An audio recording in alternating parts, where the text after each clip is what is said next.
You know, I've been gigging around the country a lot. Yeah, I know. You've been working very hard. Every time I spoke to you, last time I spoke to you, the Noosa, then you're in Adelaide. Mount Isa. Mount Isa. Mount Isa was great. Are they... It's a mining place. So were you working 2 miners? There were some miners there. It was their 100-year celebration of the town of Mount Isa, and they had me hosting their dinner. Oh, that's very cool. Yeah, it was great. Yeah, I really like Mount Isa. Because the mine, though, is right on the edge of the town. You look at your motel, there's a massive mine. So went to the best old school pub. They had like I had breakfast there. They had like a diner kind of thing. Yeah, I loved it. You live a life. You really do. I do. But I was in Koroit on Saturday night, which is above Warrnambool, and a lovely young woman gave me this letter. She gave me a lot of junk food for the Junkies podcast, but this is for Somehow Related. Oh my God, look at this. Oh, she's for Sam, potential topics. She's got a bit of paper. It's all for sealed. Sam, it's sealed. It's sealed. Sam. We can show you a photograph of this. It's actually sealed in an envelope, so we will never see it. That's really good. Yep. Okay. Hi, guys. Thanks so much for giving your time to making us laugh, learn, and generally making life that little bit better every week. What you do comes so naturally to you. You're really gifted. Oh, jeez. That's very nice. With much gratitude and smiles, Nonny. Glenn. Side out to Glenn. Uh-oh. For the days... Here comes the but. This is like on that show, Farmer Wants a Wife. I get to the part where really like you, but, there's some things we need to talk about. One of the jokes I did in Mount Isa, because there were the proper cowboys there from the rodeo. Yeah. And they got hats on and stuff. Like, I've seen you. What's that show? What is it again? Farmer Wants a Root? I've seen you on that. Then I said to the miners, don't worry, there's a new one coming out called Miner Wants a... They do get a look on their face, those farmers. They look, you go, you haven't been around a woman for a long time, because you can see they go really red in the face. But those women, some of those women, like I remember watching it once, and they're saying, Gavin the farmer from the Wimmer is really taken by Trixie, who's a dancer in Cairns. You're like... What sort of dancing is she doing in Cairns? Well, yeah. Now she's doing it, I also wonder about those.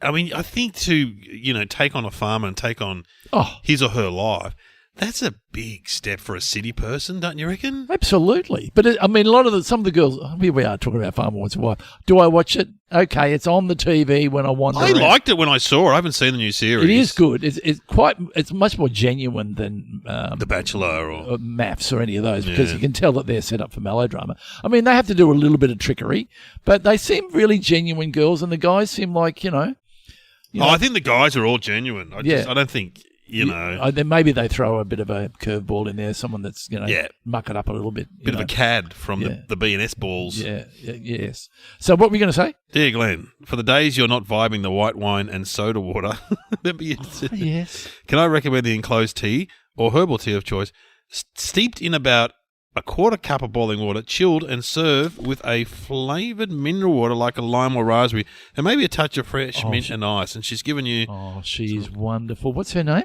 Noni, thank you so much. This is a Twinings cranberry and pomegranate, and she's saying have that. What, chilled was it? No, I'll give you the note. Chilled. Yeah, I'll be trying that straight after the show and get into it. Yeah, and we'll pass these topics on to Sam. Fantastic. Yeah, what a wonderful gift. Just it's nice to think we have people out there who listen and care and respond to me. Who, on occasion, I have put. Don't do it so much now. They come and do what? I put soda water in the red wine. Oh, there you do. Yeah, like a Portello. Yeah, and then it's a bit like Coca. What's the Coca-Cola version? Anyway, thank you very much for that, and I look forward to hopefully it doesn't do anything to me, downstairs, cranberry and pomegranate. Does it do anything for you? No, it'd be fine. It'd be nice and gentle. I'm going to look up what pomegranate does to you. Her name is Noni, which I've not met. One of the other comics, Billy, was saying, who's met a Noni? Apart from Noni Hazelhurst. Noni Hazelhurst. It's an unusual name, isn't it? It's a lovely name. It's quite Noni. I had a dream about Noni. I told her. Whoa. I told her. No, not the actual... Not this girl, not this woman. I had a dream about Noni Hazelhurst once. And you told Noni? Yeah. I said, well, it must be because we knew we were interviewing her, and that night I dreamt that I was in bed with her. And I said to her, so it was kind of confronting Noni, but you were kind of in charge in bed. And then I said, because you've never done any nude work, she went, oh, yeah, I have. You look me up. I've done heaps in my early work. And you did, didn't you? For research purposes, I did. Very attractive woman. Noni, if you're listening, please don't confuse this in any way with Dave thinking about you. He did not think about you. It was Noni Hazelhurst. That's right. Still inappropriate in Yeah, what he thought. What was Noni's famous movie? Well, she was in Play School for a long time. Noni. Okay, this gets worse. Yeah. Wasn't she Play School? Oh, Monkey Grip. Monkey Grip? Well, again, there's a whole thing, a bag of tin of worms to open up. And how did she respond to you having dirty dreams about her? No, she just laughed and said, yeah, she used to appear nude a lot in early movies. Oh, right. Okay. So I'm trying to rack my brain. I had a similar thing with someone, and I can't remember her name. She used to host Today Tonight. No. What, the famous the Channel 7 movie. Channel 7. Yeah. Who appeared with the lizard on her shoulder. Yes.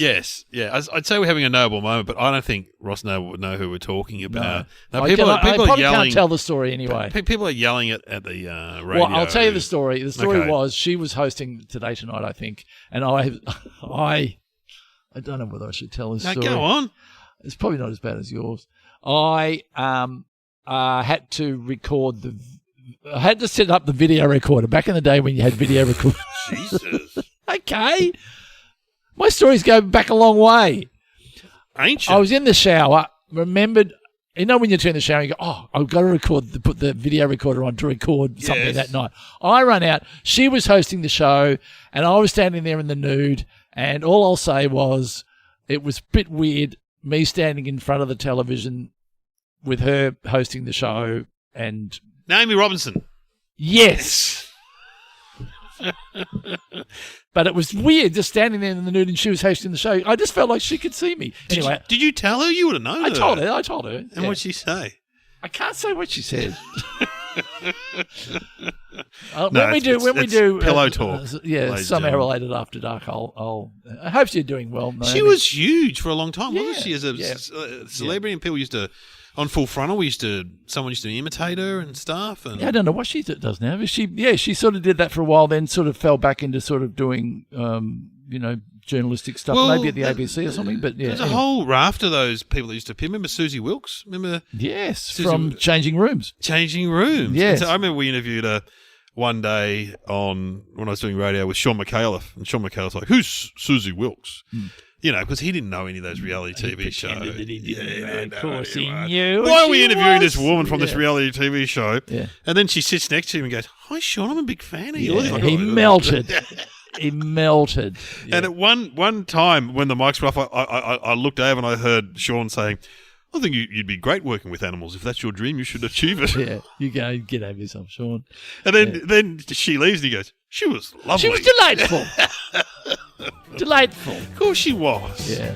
Here's the music. Off we go.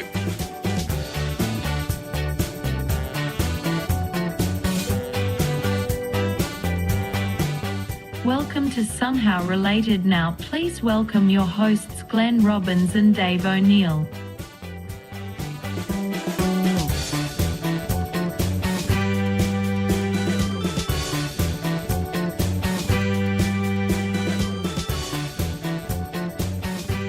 Anyway, welcome to the podcast. Here we are. We've had correspondence. We've had Glenn's dirty dreams. My your dirty dreams. Yeah, my inappropriate running around in the nude. Setting up the setting up the camera, the old school, loose the top, that kind of stuff. Anyway, we get two topics and we've got to work out how they're related, don't we? Yeah, and it can go anywhere. And what's interesting is that it takes us down roads that we didn't think we would venture down. No, like your dreams. Your dreams. My dreams. I didn't have any dreams about Noni Hazelhurst. I certainly did. Yeah. Is she quite friendly? Yeah, Noni. Yep. Absolutely. Yep. She was married to the guy John Jarrett, who did that movie that was really scary in the Outback. Yeah. They did two versions of it. What was it called? I do jokes about it. What I used to do a joke. Hang on. If I do the joke, I remember it. What I like to do on a Saturday night, I've got a nice black car, clean up, and I drove around the city, and then I pull up at an intersection, and people often get in the back seat, and they think you're an Uber, right? Then you drive off, and they go, "Why are you going this way?" I go, "Oh, sorry, boys, I thought you were hitchhiking." Wolf Creek. Have you seen Wolf Creek? Yes! See, I had to do the joke to remember it. Have you seen Wolf Creek? Strap yourself in. That's what I used to say. Strap yourself in. And Hughes used to say, yeah, I walk along St Kilda and I smile, but often they're backpackers. They don't know who I am. They just think, oh my God, Wolf Creek's come to the city. That's his joke. So he was at Wolf Creek. And isn't it funny that it is one of those titles you can say and get a laugh straight away? It's a new Crocodile Dundee. yeah, it's the all-encompassing. There used to be the fat kid from Hey Dad. Was the all-encompassing. I used to do that one Again, too. for a younger audience, they wouldn't know who that was, but there was a fat kid from Hey Dad. Mick Malloy used to say the fat kid from Hey Dad all the time. Yeah. But yeah, the all-encompassing. Okay, so 2 topics. Yeah. Got to work out how they're Sam, related. and apologies, Sam, because we're being dismissed. We're being. I don't want to say crude, but we're being. Old men talking about that stuff. You had dreams about Sam. You've had dreams about Sam. I have not had dreams about Sam. All right. I have total Fair respect enough. for Sam, and I no. Okay. Well, what are the topics? We get 2. We've got to work out how they're related. Bunnings sausage and compensation claims. Oh, hang on. Ooh. Here was all this talk that we've been having about inappropriate, and she is having a crack at you by Bunnings sausage. Yeah. You and your rude dreams about Sam. Oh. She's having a crack. One with She the knows. lot. Yeah. What? When was the last time you reckon you had a Bunnings sausage? Not that long ago. Really? I was always very big on being a little bit holier than thou. Going Yes. white bread, processed meat in a thing, in a bag of whatever it is. I'm not eating that. Not good for you. And would walk past. Then one day, we're a bit hungry, and I think I talked about this before. We just went. Selena went, I just feel like a Bunnings sausage. And I went, you know what? I do too. So I've gone for the first time, tried mustard and tomato together, and that's when we came up with the Eraldite kit for the 2 together. Yes. And I got to admit, the way I felt afterwards compared to the way I felt before the Bunnings sausage, I felt good. Well, the thing is, the quality does go up and down. So often, because my wife loves Bunnings. Remember, we went there and Rod Stewart was there. Well, Yeah. he wasn't. He'd been there. You broke that story. We broke that story. We broke that story. Yeah. We broke that story. Anyway, so I go in there with her for a bit, and then I'm just like, I got to get out of here. What do you mean?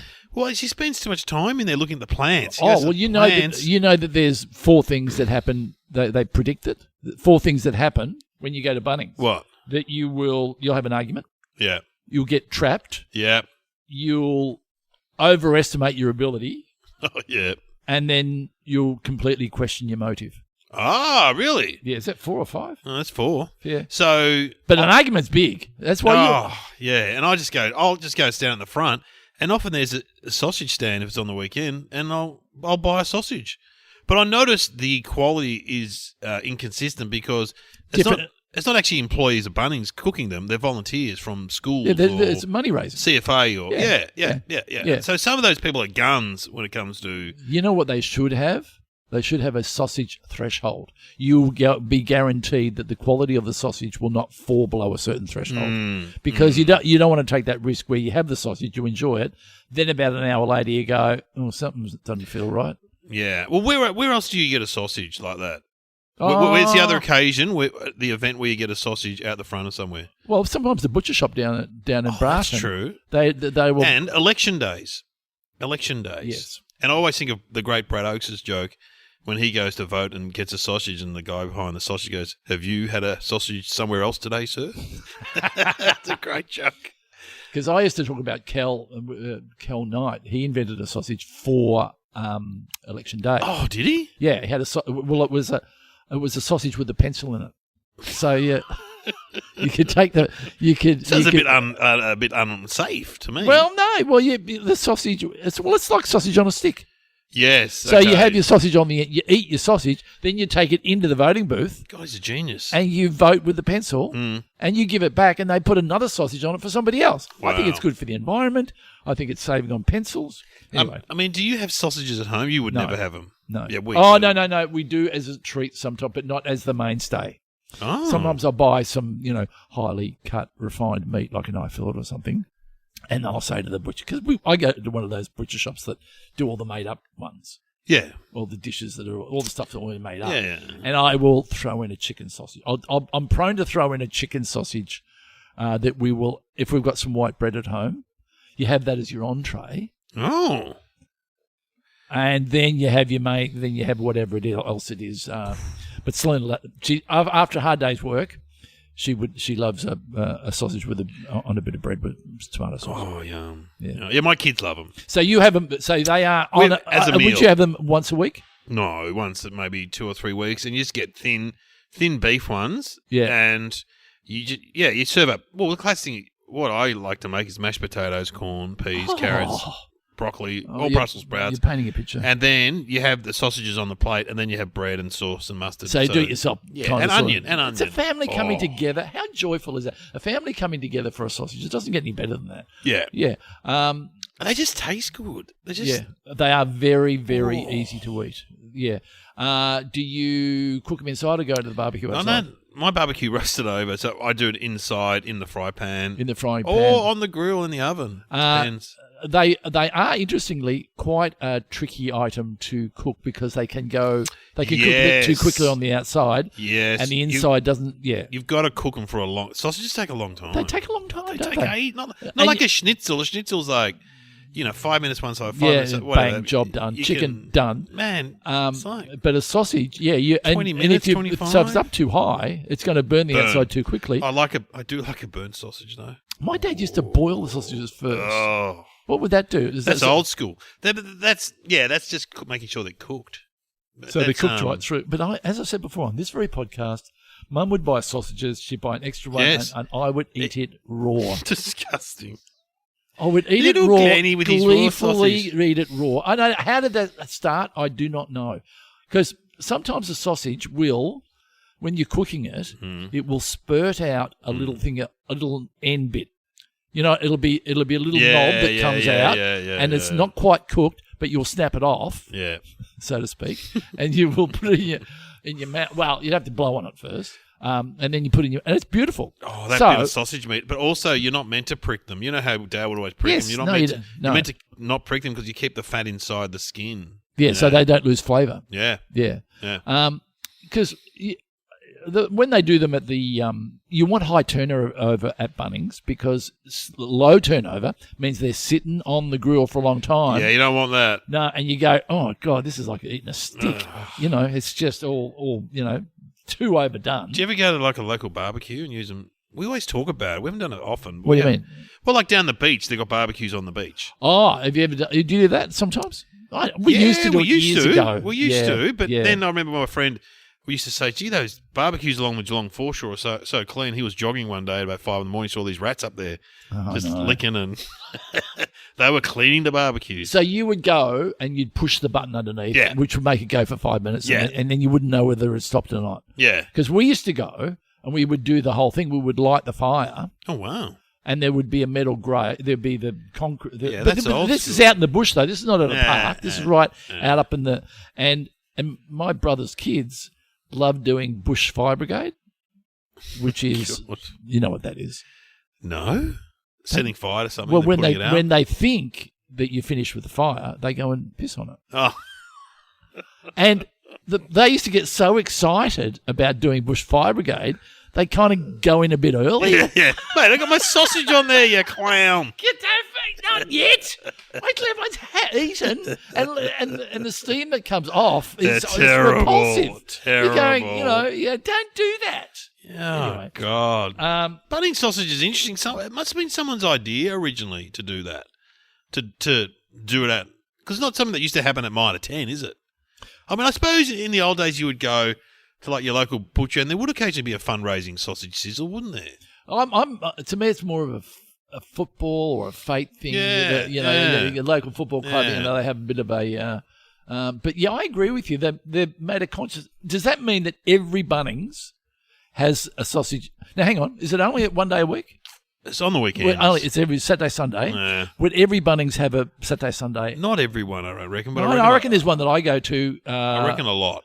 That doesn't have it on the weekends. Yeah. There's one I go to, they always have it, and there's one I go to that never has it. I would assume that some have a culture of it, where it's they've got everything ready to go. They might even provide the barbecue. Yeah, they've got everything to go. One primary school does it. One footy club does it. Oh, that's a good one. You get a lot of people down the Moorabbin one. Yep. Do it there. Yep. And that's what happens. I believe. And your sausage is invariably, because you've got your boutique classy sausage, What's the difference between a fat sausage and a skinny sausage? I don't know. I prefer a thin one, to be Yeah, honest. I think like thin ones.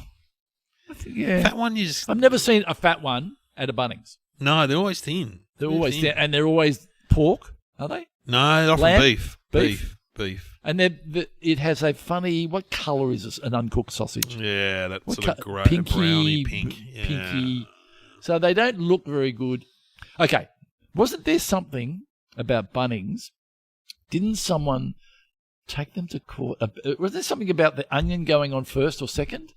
Oh, that might be the answer. That could possibly be the answer, I wonder. Maybe someone got burnt or they slipped or something. Oh, well... Yeah, they might have regulations because of... so in other words, maybe they... Well, we don't want to get to the answer yet. Yeah, but what if you made a sausage at home? It's always the same combination. It's always the sausage first, the sauce... No, the sausage first, onions, then sauce, and then mustard or cheese or whatever you want. But the onions go on straight away. No, hang on. The sausage goes on first. Yeah, that's what I mean. The sausage goes on first. Oh, and then the onion. And I think maybe at Bunnings, I'm pretty sure they put the onion on first, which is unusual. But maybe there's a reason for that. But then goes cheese and then goes sauce. Yeah. Right. Yeah. But cheese is not very common. That's more a hot dog thing. Oh, of course it is, yeah. It's definitely just mainly onions and sauce. So the other combo would be sauce going first, onions on top. Is that the other combo that it could be? It could go like this. No sausage yet. Bread, sauce, onions, then the sausage to push down on the onion so none falls out. So I can see you presenting that in a court of law. Yeah. I put it to you, sir. It would be one of those things that would be a given. Yeah. In other words, this is the given. What do you call that? Some precedent, I think. Yes. Is the legal precedent? Term. Yeah. Well, should we talk about compo? Do you want to talk about compo claims? Well, the classic compo. Well, it sounds like your world to me. Yeah. Because why my world? I've never claimed compo. No, but you just seem to know about that stuff. Compo? Yeah. You know about... Wasn't it Dad that used to say... There was always one guy in the neighbourhood who was out on compo. Yeah, I know. Nah, that's bloody right. He's out on... I think he's faking it. I think he's faking it. That was always the thing. It was... Yeah. Apparently, for Current Affairs, going to come do a story on him.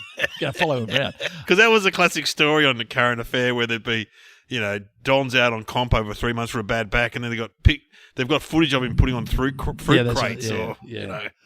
What is compo? Compo is financial compensation. Yeah. So that's what compo is short for. Correct. And when we would talk about compo, it was often used for work accidents. So in other words, if you are on the job, so to speak, and you hurt yourself on any job, there has to be, I think there's got to be, I think I can remember this from legal studies, there needs to be a duty of care.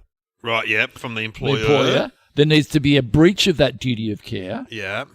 There has to be a cause of the injury. So in other words, if there's a pathway and between where I walk and where I sit for lunch, there's a hole in there that they haven't fixed up, and I fall in the hole, I can sue them for compo because I was walking to lunch, and I can sue for damages that occurred and the financial damages to pay for things that happened to my body. Yeah, that's compo. That's compo. And in the 80s and stuff when we were growing up, a lot of people tried to dodge the system. You know what I mean? Like, it would be pull a compo claim. Yeah. So how do you prove that you... wearing a neck brace to court. Yeah. It was very common. I remember that in the Brady Bunch where... You said that like everyone's going to remember. They went to court for some reason, and I don't know why they were in court, but the guy next door, I think it was the guy next door who claimed compo against, he'd hurt his neck, and so Marsha stood behind him in the court and dropped the briefcase, and he turned around and... that's clever. He's got a bad neck. Oh, that's very clever. Good on Marsha. I think it was Marsha. Yeah. Well, could we make any... So where does the money come from? Companies are insurance for compo. Yeah. So then the insurance guy would come and check you out and go, show me your medical bill, show me the hole that you fell in, show me why you can't walk properly. So, for example, in show business, I broke my leg in a radio stunt. Oh, yes. Jumping dicko. And I could have claimed compo on that, but I got my medical stuff paid for, but I couldn't. I could have sued them You know what I mean? Yeah, But- because it was within the parameters of your work. yeah, absolutely. But I just said, no, I'm not going to, because it was my idea. So you got to, What is it? I know that when... But, we would all know people that have got compensation for stuff. What's work care? Is that compo? Yes. So yes. in other words, I know when I work for example, for the ABC, I do my own work care because I have a company. Yes. So my company covers my work care. Yes. So they don't cover me for if I was to. So they could, if they don't like what I'm doing, they can just push me over and push me in a hole, and they don't have to pay for it. But I mean, you need compo for like serious cases. And is compo usually one-off payment? Yeah, I think so. But also ongoing medical costs and stuff like that, and physio and. But yeah, stuff like I mean that. the amount. But you don't see it as much now. No. Where people are, he's been doing a dodgy with his compo, mate. He's doing compo. Yeah, but you do. But it's like Current Affair used to do it. They Yeah. have a bad back. I mean, everyone could say they've got a bad back and if Yeah. you work with a wheelbarrow, you can just say I've got a bad back and I can't work anymore and I can't. I'm pain and suffering, not sleeping. But having said that, I know a family member who was stacking shelves and.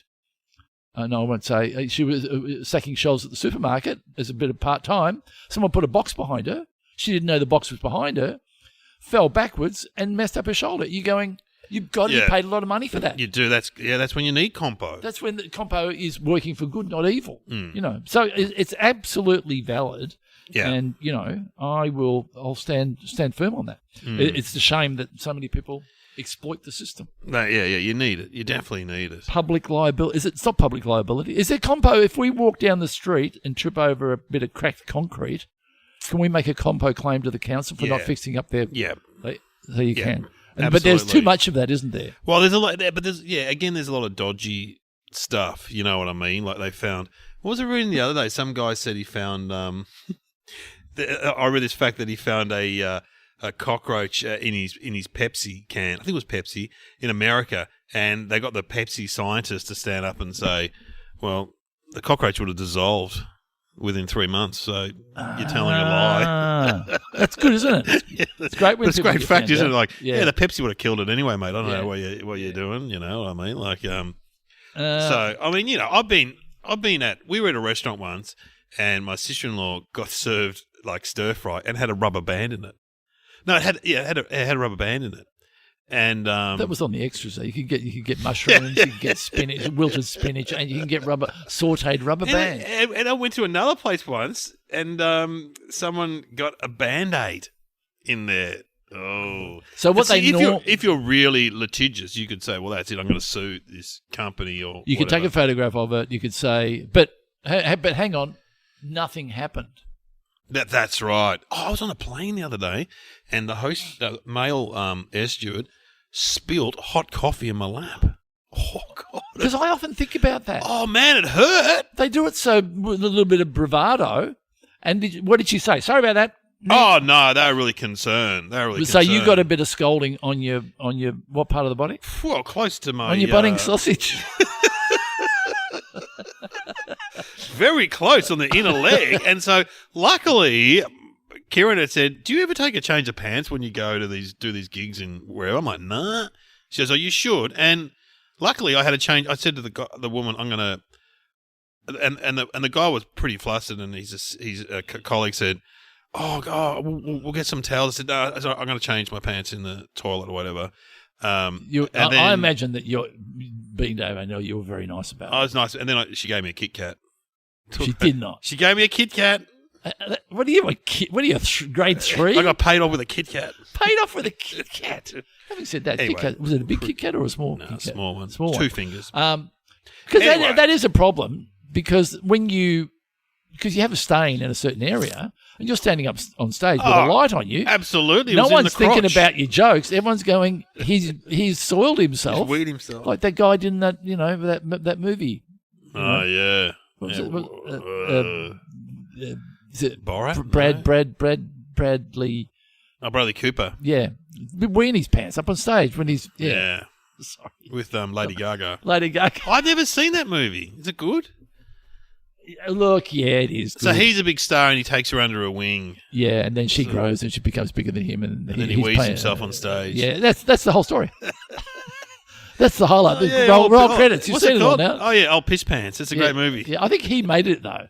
But you get that voice. Oh, this is one of those.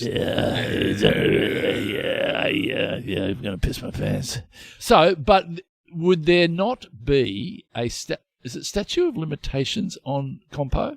Meaning, would have to happen within a certain period, wouldn't it? You couldn't be going. Yes. It's there. It runs out after 3 years or something. Yeah, something like that. Yeah, because you can't go get down the track a bit and go, my neck feels a bit sore. Yeah, I reckon it's because the reality is often. For example, I could say I did years of radio and my ears are buggered from all the constant wearing headphones. You know, like so. Well, you should think about that. What compo claims could we make doing this podcast against? Who would we claim against? We'd probably claim against no one. Each other. We'd probably. Yeah. I would claim against you. Yeah. For making me do a make believe. Yeah. That caused me to jump around. Yeah. And I tripped and hurt my knee. I would sue, and you would sue me. What would you sue me for? Making me eat burgers. He made me, Your Honour. He made me eat a burger after every one. No, I'm fat. No, I reckon pain and suffering from comedy company anecdotes. Oh, yeah. Every time I hear the word Russell Coit, I start to shake. Please don't make me. It's been. I've suffered for years. I've suffered enough with him overdoing. Well, compo. I remember, a good compo joke is good. They had one in the Wogboy movie, which I can't remember what the joke was, but that's a kind of classic place where it would turn up. You know, he's on compo. Yeah. Oh well, let's have some thinking music. What can we do? I do like a Bunnings ad. Bunnings. No, that's just the Bunnings ads are just while we're on Bunnings. They're employees. Okay. I'm going to say, but people that work at Bunnings are the most friendly service people I come across. I think they're well trained. Yeah.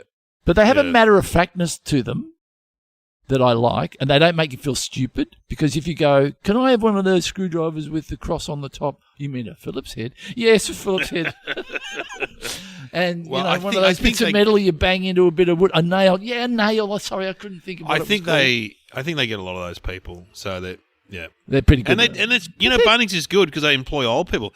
I'll do the routine at the end. I remember my routine about that. I'll do it at the end. I look forward to that. Yeah, look forward to that. But so they are, and what they do with their ads, I reckon they Bunnings tap into that. They do. Is it cliched or not? I don't think it's cliched, but they go, come down to Bunnings, buy some this, some that, take it home, put it up in the backyard. So I like it when they tell a little story. Oh, okay. So they have the Bunnings employees and they're like, grand final's a big day at our house. Dad gets the barbie out and the neighbours come over. But you got to get everything ready. Get the Eskies packed with beers. Bunnings Warehouse. Yeah, put Bunnings Warehouse on the end of anything and it sounds desirable. Bunnings Warehouse. Yeah, Christmas time you got to get everything prepared and ready. We've got it at Bunnings. We've got it. We've got Eskies. We've got this. We've got things to put your feet up on. There's Bunnings Warehouse. Yeah. Oh, well, let's do our own ads, but let's do like something a bit darker. You know, like what do you mean? Well, I mean, they present all their employees as being sunshine and family. If they're you've got a whole wide variety of people out there in Australia. So it's not just families. These people are up to no good. These people up to no good is deviants. Yeah, they're up to no good. Okay. Okay. Do you want to do one, or do you want me to do one? Or you go first. And I have to think about it. You were trying to work out what. Yeah. Yeah. Okay. So we just need. Do you want to have the Bunnings? We need the music in the background. Music runs underneath it. Yeah, absolutely. Okay. And ends with Bunnings Warehouse. Okay. Go.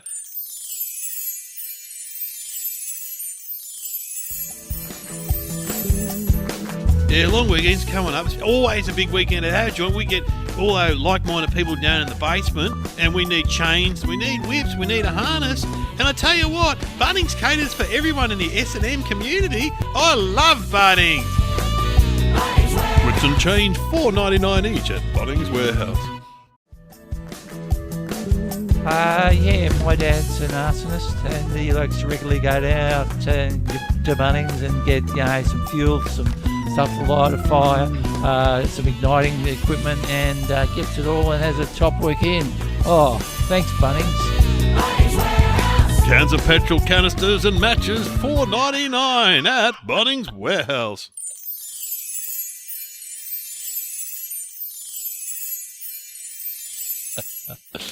Oh, made us laugh. Oh, well. Love it. Anyway, so do you want to have a crack?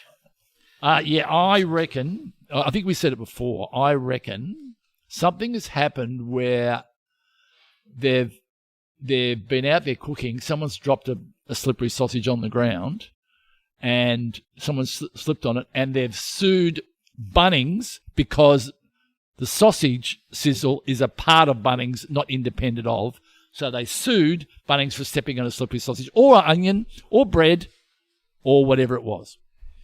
Yes, what can Well, I say? I'm sort of covered everything, haven't I? I think I'm just going to go with you. Yeah, but hang on, Bunnings maybe sued a sausage company for someone eating a sausage. Well, what is the answer, Sam? It all reportedly began when a person slipped on some fallen onion in a Bunnings in Gympie, Queensland. Patient zero was apparently a man named Trevor who slipped and thought he hurt his hip, leading to a compensation claim. Somebody then worked out that onion is less likely to fall if it is placed underneath the sausage, and so this was mandated in Bunnings sausage sizzles across the country. Injured his new hip. Wow. You were right. You were basically right.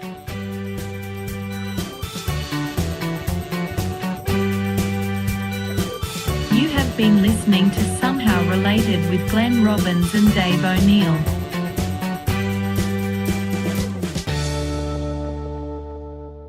So this guy had a case, and now Bunnings have told all the people that do their sausage sizzles, onions have to go on the bread first. Yeah. Which is unusual. Yeah, well, I mean, if you were to speak to a chef, he would probably have theory on where the onion went and how to do it, and, you know. We used to always put the onion on the top. That's where you'd put it, wouldn't you? You wouldn't put it on the bottom of the bread. But you've got to admit, it's smart because the sausage is holding your onion in place. Yes, and the sausage will not slip out. And so obviously Bunnings, I just would have loved to have been in that meeting where Bunnings had that meeting where, guys, this is a possible, heaps of court cases could be caused by this. We need to make the decision. Get the whiteboard out, Trevor. Yeah. No, Trevor was the guy, wasn't he? Gary, get the whiteboard out. And they would have said, they would have brought experts in, food technologists. Yeah, it costs a lot of money. Let me ask you this. When you eat your Bunnings sausage in bread, how conscious are you of your bread to sausage ratio? Meaning, when you get to the end, you try to time it perfectly. So when you have your last bite, you've got a little bit of sausage and a little bit of bread. Yeah. Well, I like the bread so much that I bite the end off first of both hang ends. on. You've really thought. Hang on. So the sausage is poking out at either end. Yeah, I bite both of those ends off first, and then go down the bread. bread. Why? That's wrong. Oh, is it? Well, because what are you going to do at the end? So that means that you always haven't got to treat it at the end. No. So imagine a Bunnings sausage with the end sticking out both ends. Yes. I eat both those ends first. That's what I'm saying. Oh, so you think that's a treat? I think it's a. Don't you? Okay. So do you? So you see? I think so you take the meat in your mouth without any bread for your first bite. Right. Yeah. But you don't know. The first bite's really important. You want a bit of meat, a bit what? of bread, and a bit of sauce, and a bit of onion if you like onion. Oh yeah, I got a pretty big mouth. I often reach right down and get a bit of bread. To be honest. So you will go bang, big bite front side, spin it round. Yeah. Bang, big bite back. Yeah. I'm different to you. I will go conservative initial bite. Yeah. Bang. Dainty. You're dainty. Dainty? Dainty bite. I'm and then chew that, but I'm very wary of the sauce. Wearing of a dripping. So I'll make it to the end, but then I won't be flippant with the amount of bread I've got left. Oh, okay. I want my last bite to have decent size, a little bit of bread, a little bit of crust, a little bit of sauce. Am I asking for too much? Not if you do it properly. We should re-record Mammo number 5 and a little bit of onion in our life and a little bit of sauce on the side and a little. Trust me, that is the way to go. I hear what you're saying with a bite either end, but try to work it out. I'll do my routine. Hang on, I got it. Oh, hang on. Yeah, do you want me to set it up? No. You know, I love going to Bunnings because they employ old people. You know what I mean? Like those guys that greet you at the door. They're like 86 years old. They're like, "Welcome to Bunnings." I'm like, "Do you know where you are?" And they're like, "Have you got any questions?" I said, "Yes." What was the Civil War like? He goes, no, seriously. I said, where are the mop and buckets? Aisle 5, good, you wet yourself. Woo! I'm here all night.